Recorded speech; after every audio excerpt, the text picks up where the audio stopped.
राष्ट्र सर्वप्रथम राष्ट्र सर्वप्रथम राष्ट्र सर्वप्रथम राष्ट्र सर्वप्रथम राष्ट्र सर्वप्रथम की बात ललित सुमन के साथ कार्यक्रम नेशनल टीवी चैनल कात्यायनी पर आपका स्वागत है। राष्ट्र सर्वप्रथम की बात ललित सुमन के साथ कार्यक्रम में हम आज बात करेंगे फिर से एक बार कोरोना महामारी को लेकर। फिर से दिल्ली सहित कई राज्यों में लॉकडाउन की तिथि बढ़ा दी गई है। अगले सोमवार तक लॉकडाउन रहेगा। इस आंशिक लॉकडाउन में आप अपने आप को बचाएं, कोरोना के चेन को तोड़ें और जो यह महामारी फैली हुई है उस पर विजय प्राप्त करने के लिए आप सभी लोग मिलजुल कर इस राष्ट्र को बचाएं, कोरोना पर विजय प्राप्त करें। इस कार्यक्रम के माध्यम से हम आज कई मुद्दे पर चर्चा करेंगे कि भारत एक विशाल देश है। यहाँ जनसंख्या के दृष्टिकोण से, क्षेत्रफल के दृष्टिकोण से भारत एक विशाल लोकतांत्रिक देश है। अनेकता में एकता इसकी पहचान है। यहाँ प्रत्येक कोस के बाद भाषा बदल जाती है। यहाँ प्रत्येक राज्य में वाणी बदल जाती है। यहाँ प्रत्येक राज्य के अंदर अलग अलग तरीके से नियम और कानून है। जबकि भारत एक लोकतांत्रिक देश है। भारत का एक संविधान है और एक संविधान के तहत भारत में प्रत्येक नागरिक के लिए एक समान कानून होना चाहिए।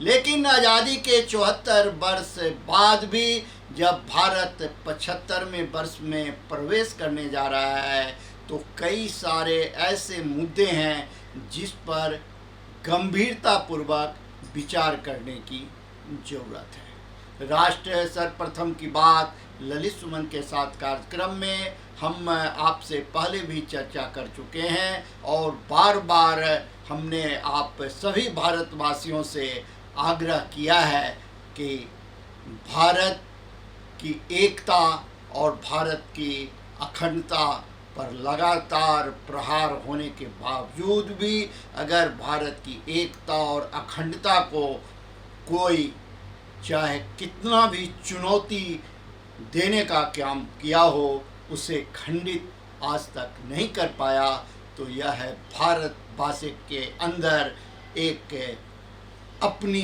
विशेषता जिसे आप राष्ट्र के प्रति समर्पण भी कर सकते हैं। 1857 आंदोलन की बात हो या 1947 में देश की आज़ादी की बात हो या देश की आज़ादी के बाद भारत के विकास की यात्रा हो या पिछले 6 वर्षों में भारत ने जो एक नई पहचान कायम किया है उसकी बात हो। इन सभी मुद्दे पर, इन सभी बातों पर अलग अलग तरीके से आप विवेचना कर सकते हैं। आप किसी के पक्ष में अपना मत रख सकते हैं, आप किसी के खिलाफ अपना मत रख सकते हैं। लेकिन जब बात राष्ट्र की होती है, जब बात राष्ट्र की एकता और अखंडता की होती है तो सभी एक सूत्र में राष्ट्र को सर्वोपरि मानते हैं। यही भारत की विशेषता है। राष्ट्र सर्वप्रथम की बात ललित सुमन के साथ कार्यक्रम में हम आपको बताएं कि दिल्ली वासी ने राहत की सांस ली है। दिल्ली में कोरोना का ग्राफ गिरने लगा है और मुख्यमंत्री अरविंद केजरीवाल ने भी लॉकडाउन की तिथि बढ़ाते हुए कहा है कि अब दिल्ली में 10.5% के लगभग रेशियो रहा है।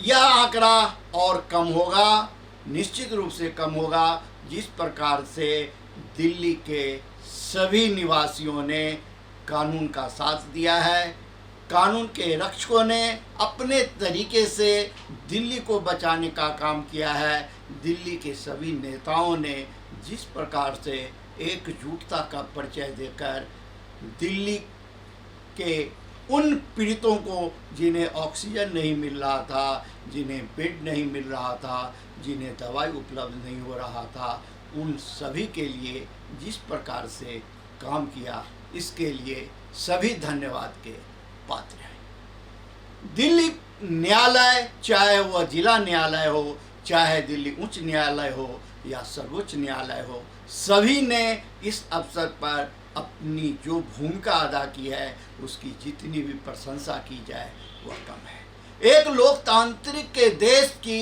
यही तो विशेषता है, जब एक व्यवस्था थोड़ी सी पटरी से उतरती है तो दूसरी लोकतांत्रिक व्यवस्था उसे संभाल लेती है। इसीलिए लोकतंत्र में 3 स्तंभ, कार्यपालिका, विधायिका और न्यायपालिका भारत के संविधान में दर्ज है। चौथा स्तंभ मीडिया को माना जाता है, लेकिन मीडिया संविधान के तहत स्तंभ नहीं है। लेकिन आज़ादी से पहले की बात हो या आज़ादी के बाद की बात हो, मीडिया ने हमेशा राष्ट्र को सर्वप्रथम माना है और राष्ट्र को सर्वप्रथम मानते हुए राष्ट्रीयता के लिए मीडिया ने जो कुर्बानी दिया है, यह इतिहास के पन्नों में सुनहरे अक्षरों में दर्ज है। मीडिया को किसी से किसी प्रमाण की ज़रूरत नहीं, क्योंकि मीडिया जो कुछ भी करता है वह सिर्फ और सिर्फ राष्ट्र को सर्वोपरि मानकर करता है। वह भारत को अपनी माँ के रूप में देखता है और भारत माता की रक्षा के लिए वह जब कलम उठाता है तो वह सत्यमेव जयते की ही भाषा बोलता लिखता है। मीडिया जब कैमरा उठाता है तो वह वही दिखाना चाहता है जो राष्ट्र के लिए, राष्ट्रवासियों के लिए सही हो और लोकतंत्र के जो सर्वोच्च पदों पर बैठे हुए, चाहे वह राजनेता हों, चाहे वह अधिकारी हों, चाहे वह न्यायालय हो, वहाँ तक सच्चाई पहुँचे और लोकतंत्र में, भारत के संविधान में जिन्हें सर्वश्रेष्ठ स्थान दिया गया है, वह भारत के राष्ट्रवासियों के लिए उचित कदम उठाएं।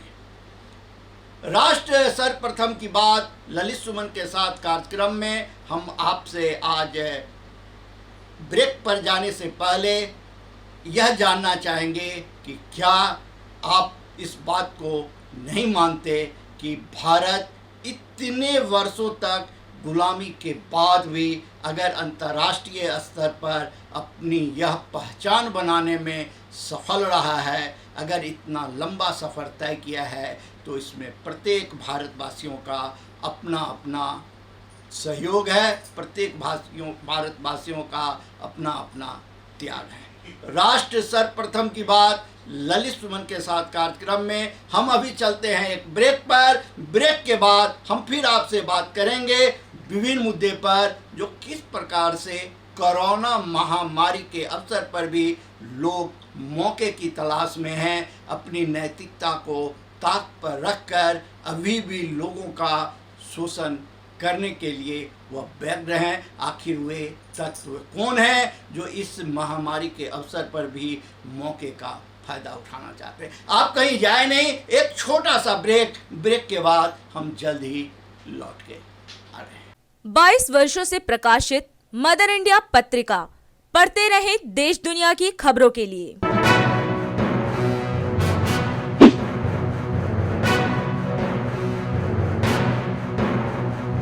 26वें वर्ष में आपके लोकप्रिय समाचार पत्र इंडिया दर्पण का प्रवेश। आप देखते रहें अपने क्षेत्र की खबरें।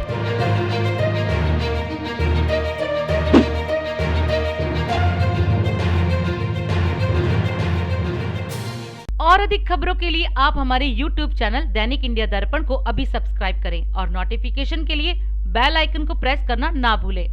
राष्ट्र सर्वप्रथम की बात ललित सुमन के साथ कार्यक्रम में ब्रेक के बाद आपका फिर से एक बार स्वागत है। ब्रेक पर जाते समय हम आपसे बात कर रहे थे जो किस प्रकार से इस महामारी के अवसर पर भी लोग मौके का फायदा उठा रहे हैं, अपनी नैतिकता को ताक पर रख रहे हैं।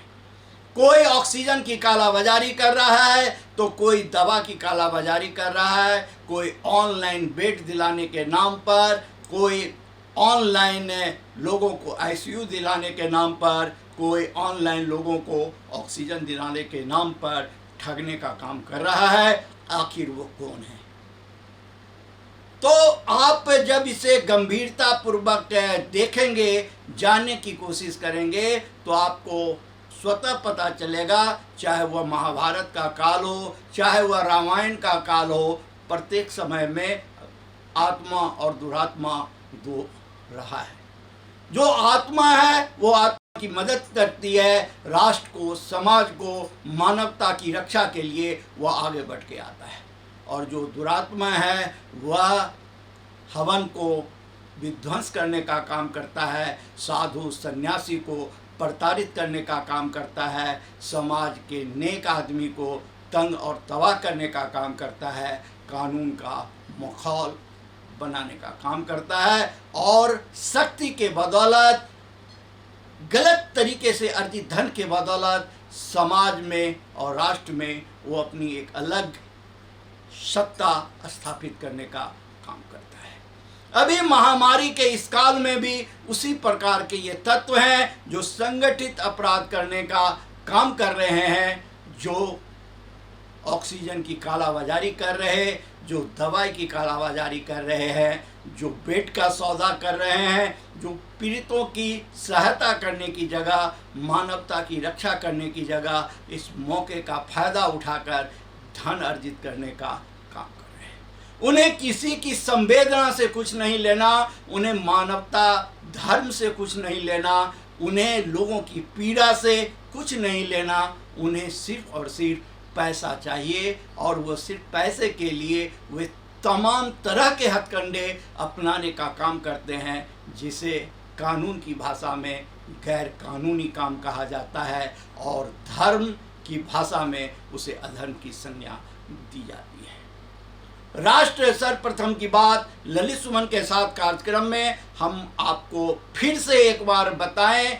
कि भारत एक बहुत विशाल देश है, और भारत के सभी राज्यों के मुख्यमंत्री, सभी राज्यों के राज्यपाल, देश के प्रधानमंत्री से लेकर तमाम सांसद अगर एकजुट होकर जो शपथ लिया था चुनाव जीतने के बाद, उसे याद कर अगर देश में फैली इस महामारी पर अगर विजय प्राप्त करना चाहते हैं, उस अनुरूप काम करे, तो भारत न सिर्फ कोरोना के दूसरी लहर के बाद तीसरी और चौथी लहर पर भी विजय प्राप्त करेगा, बल्कि भारत के सामने यह एक बहुत बड़ा अवसर है जब भारत उन तमाम चीज़ों को एकत्र कर सकता है, एक नई उपलब्धि प्राप्त कर सकता है स्वास्थ्य के क्षेत्र में, जिसकी ज़रूरत आज़ादी के 74 वर्ष बाद तक अनुभव की जा रही थी। आज जब हम देखते हैं जो एक एक निगम क्षेत्र में 2-2 कोरोना सेंटर, वहाँ के स्थानीय निगम पार्षद, विधायक और सांसद और एनजीओ के माध्यम से तैयार कर दिया जा रहा है, तो मुझे यह एक विश्वास मन में उत्पन्न होता है कि ज़रूर भारत एक न एक दिन फिर से अपने विकास की उस गति को प्राप्त करेगा। भारत निश्चित रूप से विश्व गुरु बनेगा, भारत निश्चित रूप से एक विकासशील राष्ट्र की श्रेणी में आकर खड़ा होगा। कहा जाता है जो कि बुराई करना तो सबसे आसान काम है, आप किसी की भी आलोचना कभी भी कर सकते हैं, और आज़ाद हिंदुस्तान में यही तो एक सबसे बड़ी आज़ादी हिंदुस्तान वासियों को मिला कि आप कभी भी किसी पर कुछ भी बोल दें, आपसे कोई पूछने वाला नहीं है। लेकिन एक सवाल है जो राष्ट्र सर्वप्रथम हमेशा से कहता रहा है और हमेशा कहता रहेगा, जो आप कोई भी बात बोलने से पहले एक बार अपनी अंतरात्मा की आवाज़ को सुने और आप इस बात को दोहराएं, जो बुरा जो देखन मैं चला, बुरा न मिलिया कोई, जो दिल खोजा अपना, मुझसे बुरा न कोई। अगर आपको लगता है जो आप सही हैं, आप सही दिशा में काम कर रहे हैं, आप मानवता धर्म का पालन कर रहे हैं, आप आज़ाद हिंदुस्तान में जन्म लेने के बाद भारत माता की आज़ादी के लिए बलिदान देने वाले 7.5 लाख वीर बलिदानियों को आपने उनका हक दिलवा दिया है, उन्हें शहीद का दर्जा प्रदान करवा दिया है और इसमें आपने अहम भूमिका अदा की है, तो आप आज़ाद हैं। आप जो कुछ भी बोलना चाहते हैं उसे बोलें, कोई आपको नहीं रोकेगा। लेकिन जब आप अपने दायित्व का निर्वाह नहीं किया है, जिन वीर बलिदानियों ने देश की आज़ादी के लिए बलिदान दिया और आज़ादी के 74 वर्ष बाद भी उन्हें शहीद का दर्जा नहीं मिला है, तो आप फिर किस अधिकार से देशभक्ति की बात करते हैं? या अपने आप से, अपनी अंतरात्मा से पूछिए। अगर आपकी अंतरात्मा कहती है जो कह रहे हैं वह सही है, तो आप बोलते रहिए, क्योंकि यह देश आज़ाद है। राष्ट्र सर्वप्रथम की बात ललित सुमन के साथ कार्यक्रम में आज हम आपसे यहीं विदा लेते हैं। आप अन्य खबरों के लिए बने रहें नेशनल टीवी चैनल कात्यायनी पर। राष्ट्र सर्वप्रथम, वंदे मातरम, जाग उठा है भारत। 22 वर्षों से प्रकाशित मदर इंडिया पत्रिका, पढ़ते रहें देश दुनिया की खबरों के लिए।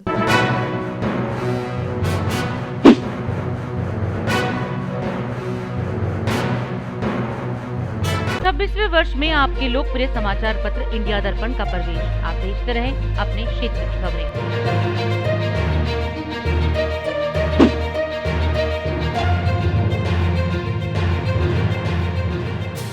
और अधिक खबरों के लिए आप हमारे YouTube चैनल दैनिक इंडिया दर्पण को अभी सब्सक्राइब करें और नोटिफिकेशन के लिए बेल आइकन को प्रेस करना ना भूलें। बिहार के मुख्यमंत्री नीतीश कुमार ने कल कई जिलों में डेडिकेटेड कोविड हेल्थ सेंटर एवं सभी मेडिकल कॉलेजों में डेडिकेटेड कोविड अस्पताल से वीडियो कॉन्फ्रेंसिंग के जरिए चर्चा की। इस दौरान उन्होंने कोविड बीमारी के लिए बेड, ICU, वेंटिलेटर, रेमडेसिविर दवा आदि की उपलब्धता की भी समीक्षा की। इस दौरान उन्होंने चिकित्सकों, पदाधिकारियों, मरीजों एवं उनके परिजनों से बात की। मुख्यमंत्री नीतीश कुमार ने बताया कि राज्य में पहले से स्थिति बेहतर हुई है, इलाज ठीक ढंग से चल रहे हैं, फिर भी कोविड संक्रमण पर सतर्कता के साथ नजर रखना जरूरी है। मरीजों के लिए सुविधाओं को और आगे बढ़ाया जाएगा। स्थिति की लगातार समीक्षा भी की जाएगी। इस दौरान मुख्यमंत्री ने स्थिति की समीक्षा करते हुए अधिकारियों को कुछ आवश्यक दिशा निर्देश भी दिए हैं। सीएम ने अधिकारियों को मरीजों की हर सुविधा का ख्याल रखने का भी निर्देश दिया है। सीएम नीतीश कुमार ने कहा कि सरकार की तरफ से संसाधनों की कोई कमी नहीं होने दी जाएगी। डेडिकेटेड कोविड हॉस्पिटल में ICU बेडों की संख्या और बढ़ाने के लिए कहा गया है। तो वहीं आज मुख्यमंत्री नीतीश कुमार ने बिहार के पूर्व राज्यपाल रघुनंदन लाल भाटिया जी के निधन पर अत्यंत दुख प्रकट किया है। मुख्यमंत्री नीतीश कुमार ने कहा कि वे कुशल राजनेता थे। उनके निधन से राजनीतिक एवं सामाजिक जीवन में अपूर्णीय क्षति हुई है। राज्य सरकार द्वारा दिवंगत आत्मा की शांति हेतु एक दिन का राजकीय शोक मनाया जाएगा। भारत में कोरोना से मौत ज्यादा, 24 घंटे में 4077 लोगों ने तोड़ा दम, वहीं 3,11,170 नए केस। दिल्ली में एक हफ्ते के लिए फिर से बढ़ा लॉकडाउन, 24 मई तक जारी रहेंगी पाबंदियां। चक्रवाती तूफान तौकते के खतरे को देखते हुए 580 कोरोना मरीजों को दूसरी जगह किया गया शिफ्ट। इजराइल सेना ने गाजा में हमास के टॉप नेता के घर को बनाया निशाना, रॉकेट हमले जारी। बॉम्बे हाईकोर्ट ने यूपी मॉडल को सराहा, WHO और नीति आयोग भी कर चुका है तारीफ। कांग्रेस सांसद राजीव सातव का कोरोना वायरस से उबरने के बाद निधन, राहुल गांधी ने जताया शोक। राहुल गांधी ने आज कहा है कि सरकार की विनाशकारी टीकाकरण नीति देश में कोरोना की तीसरी लहर ले आएगी। कालरा मामले में भाजपा का आरोप, कांग्रेस का हाथ जमाखोरों और काला बाजारियों के साथ। स्वास्थ्य मंत्रालय ने आज कहा है कि देश में सक्रिय मामलों में हुई कमी, अब भी 24 राज्यों में संक्रमण दर 15% से अधिक। राष्ट्रीय स्वयंसेवक संघ के प्रमुख मोहन भागवत ने आज कहा है कि यह परीक्षा का समय है। हमें एकजुट रहना होगा और एक टीम की तरह कार्य करना होगा। राजधानी दिल्ली में कोरोना के मामले जिस तेजी से बढ़ रहे थे उसी तेजी से अब लगातार घटने लगे हैं। पिछले 24 घंटे में लगभग 6000 नए मामले सामने आए, तो वहीं कोरोना संक्रमण की दर में भी लगातार गिरावट नजर आ रही है। कोरोना संक्रमण दर अब सिर्फ 10% ही रह गई है, लेकिन इसके बावजूद दिल्ली सरकार कोरोना के मामले में कोई ढील नहीं छोड़ना चाहती, जिसके चलते दिल्ली सरकार ने एक बार फिर दिल्ली में एक हफ्ते के लिए लॉकडाउन बढ़ा दिया है और अब दिल्ली में 24 मई तक सख्त पाबंदियों के साथ लॉकडाउन जारी रहेगा, लेकिन सभी जरूरी सेवाओं को इस लॉकडाउन के दायरे से बाहर रखा गया है। राज सर्वप्रथम की टीम ने लॉकडाउन को लेकर लोगों से बात की। आइए देखते हैं राज सर्वप्रथम से संवाददाता मेहर झा की रिपोर्ट। इस कर्फ्यू काल में आम गरीबों का हाल बहुत बुरा हो चुका है और ऐसे में प्राचीन हनुमान मंदिर परिसर में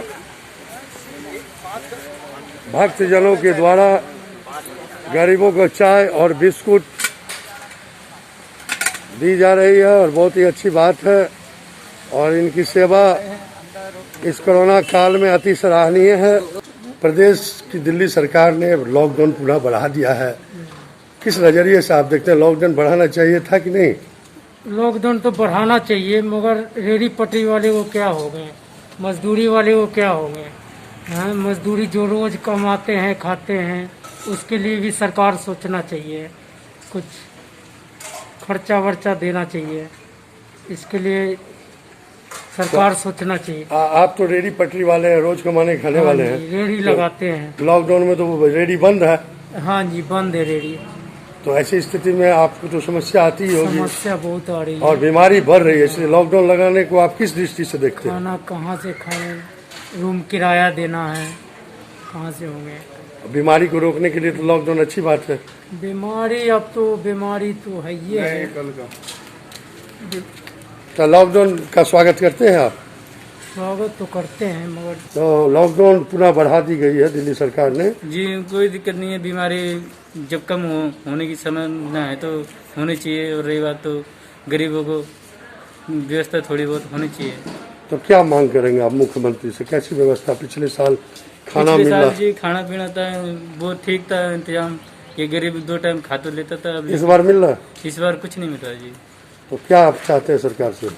सरकार से यही बोलना है कि जी गरीबों को तो कुछ ना ख्याल करे थोड़ा बहुत। हमारे साथ चिकित्सक डॉक्टर संजीव कुमार सिन्हा जी हैं और लगातार इस कोरोना काल में इन्होंने मरीजों की जो सेवा की है वो अति प्रशंसनीय है और इनसे पूछते हैं।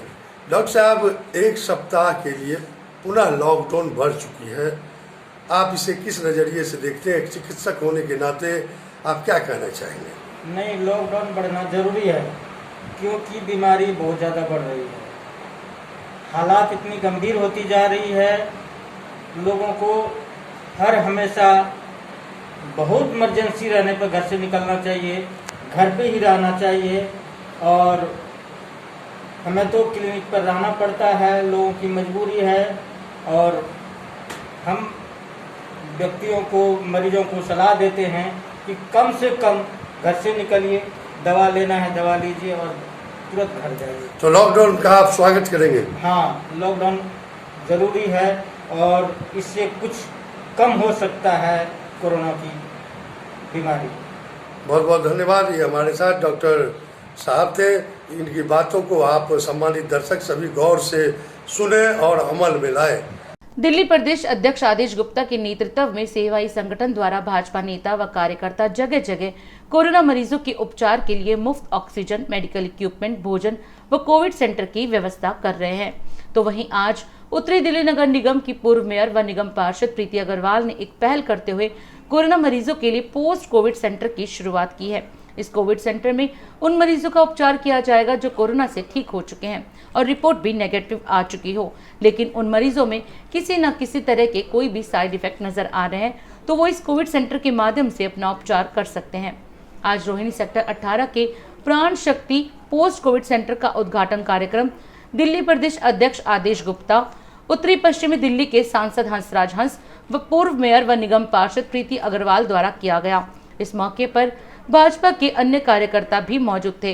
राष्ट्र सर्वप्रथम की टीम ने कोविड सेंटर में आए हुए डॉक्टर से भी बात की। उन डॉक्टर्स ने कोरोना मरीजों के उपचार के अलग अलग तरीके बताए। देखिए, ये मुझे ऐसा लगता है कि पूरी दिल्ली में किसी भी सामाजिक राजनीतिक संगठन के द्वारा बनाया हुआ ये पहला पोस्ट कोविड केयर सेंटर है, जो हमारे यहाँ पर उत्तर पश्चिम लोकसभा क्षेत्र में हमारी पूर्व मेयर प्रीति जी और हमारे सांसद जी हंसराज हंस जी और पूरी पार्टी के जिलाध्यक्ष, ये सब कार्यकर्ताओं ने यहाँ बनाया है। इसके लिए मैं इनको साधुवाद देता हूँ।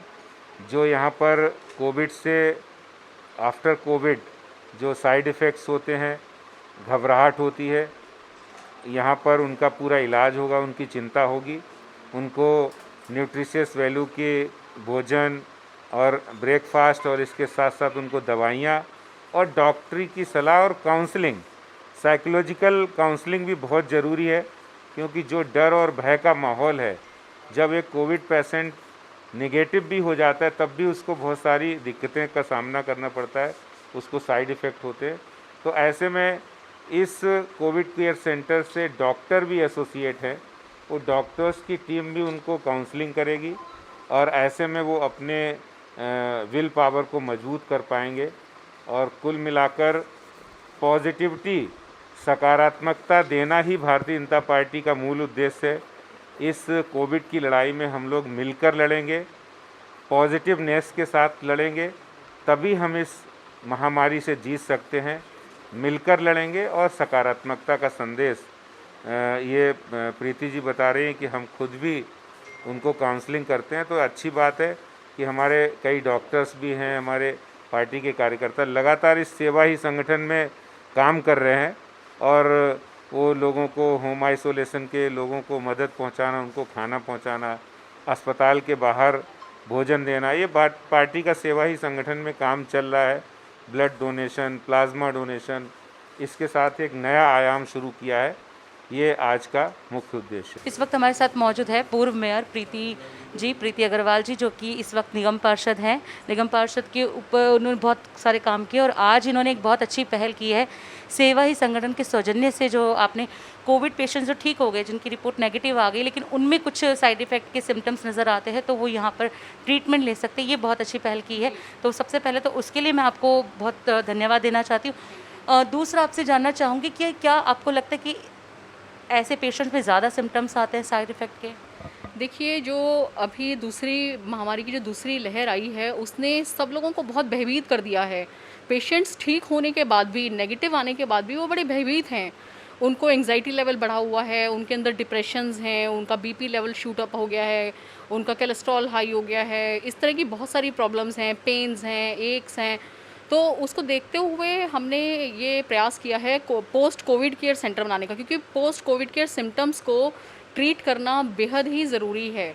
लोग बहुत ज़्यादा डर के माहौल में जी रहे हैं, तो उसी के चलते हमने ये एक प्रयास किया है, पोस्ट कोविड केयर सेंटर बनाए। कोविड केयर सेंटर्स तो बहुत हैं, पोस्ट कोविड केयर सेंटर बनाया है ताकि हम उस तरह के पेशेंट्स को ठीक कर सकें। आपको पता है कि हम उस देश के वासी हैं जहाँ पर बहुत सारी स्पिरिचुअल हीलर्स हैं, बहुत तरह तरह के ऑल्टरनेटिव थेरेपीज़ हैं। तरीके का ट्रीटमेंट यहाँ पेशेंट्स को दिया जाएगा। जैसे ऑल्टरनेटिव थेरेपीज़ हैं, स्पिरिचुअल हीलर्स हैं, एक्यूपंक्चर है, एक्यूप्रेशर है, डाइटिशियन है, हमारे पास योगा थेरेपिस्ट हैं, मैं खुद मोटिवेशनल स्पीकर हूँ, रेकी थेरेपिस्ट हैं, हमारे पास सुजॉक थेरेपी है।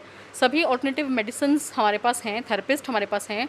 और पेशेंट्स जो हैं वो हमने हेल्पलाइन नंबर भी एक जारी किया है। हेल्पलाइन नंबर पे हमें फ़ोन करेंगे तो देख के कि उनको किस चीज़ की रिक्वायरमेंट है, हम उसी तरह के डॉक्टर के पास उनको डॉक्टर अवेलेबल कराएंगे।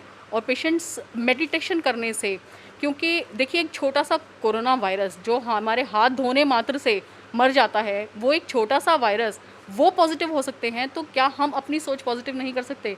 तो यही एक प्रयास है। हम भारतीय जनता पार्टी के कार्यकर्ता हमेशा पॉजिटिविटी की बात करते हैं, तो ये एक प्रयास है कि हम सब मिल के सर्वे भवन्तु सुखिना, क्या हम अपनी दिल्ली को, हम अपने देश को, हम अपने प्लेनेट को ऐसी स्पिरिचुअल हीलिंग दें, पॉजिटिविटी दें कि जो ये कोरोना का भय है, जो ठीक होने के बाद भी लोगों को सता रहा है, वो किसी तरह से दूर हो पाए। और अधिक खबरों के लिए आप हमारे YouTube चैनल दैनिक इंडिया दर्पण को अभी सब्सक्राइब करें और नोटिफिकेशन के लिए बेल आइकन को प्रेस करना ना भूलें। राष्ट्र सर्वप्रथम